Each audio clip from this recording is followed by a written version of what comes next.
क़याम पाकिस्तान से लेकर अब तक इस गांव में एक भी स्कूल कायम नहीं किया गया है। सूबे बलूचिस्तान के ज़िला खुजदार का इलाका अंदराज जो शहर से 3 घंटे की मुसाफत पर है और यहाँ पे न स्कूल, न बुनियादी सेहत की सहूलत और न ही कच्ची सड़क दस्तयाब है, बल्कि लोग अपनी मरीज़ों को पैदल या माल मवेशी के ज़रिए अस्पताल लेकर जाते हैं।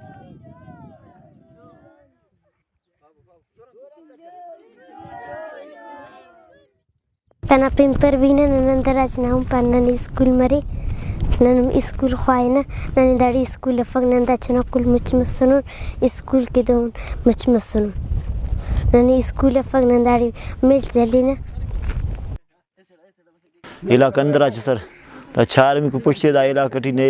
स्कूल ना सहूल ने अस्पताल ना सहूल ने रोड ना सहूल हिचो सहूल ने इलाका खंतर दा छोनाते खने दा मखलू की दाले हाली ता कुछ चुका झोला दीरना बे सहूल तब ने डे मसीना सहूल ने पेर सिना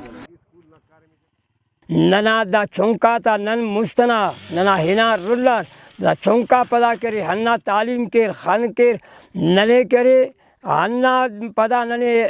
इस मेहरबानी के सरकार मालिकी के नन दाते की दिना गुजारिश ख्वाह नना बीमार मरो दा का दरोंत नन हंदा गिराए चालिन का पनक कि ओ सर मरे खुशदार ठीक या खे खुशदार मुझे तो तालीम में हिचराती पनक। ऐसे भी हमारे कुछ ऐसे इलाके हैं जो एक्सेसिबल नहीं है, वहाँ पे मास माइग्रेशन हुई है या कि वहाँ पे आबादी कम है। हमारे कुछ ऐसे इलाके हैं जहाँ पे स्कूल्स तो मंजूर हैं लेकिन वहाँ पे बिल्डिंग नहीं है। हम इन मसाइल को देख रहे हैं, हम बाकायदा डिपार्टमेंट को भी लिख चुके हैं कि हमारे कुछ ऐसे स्कूल, जिस तरह मैंने आपको बताया कि हमारे तकरीबन 134 के करीब स्कूल जो हैं शेल्टरलेस हैं।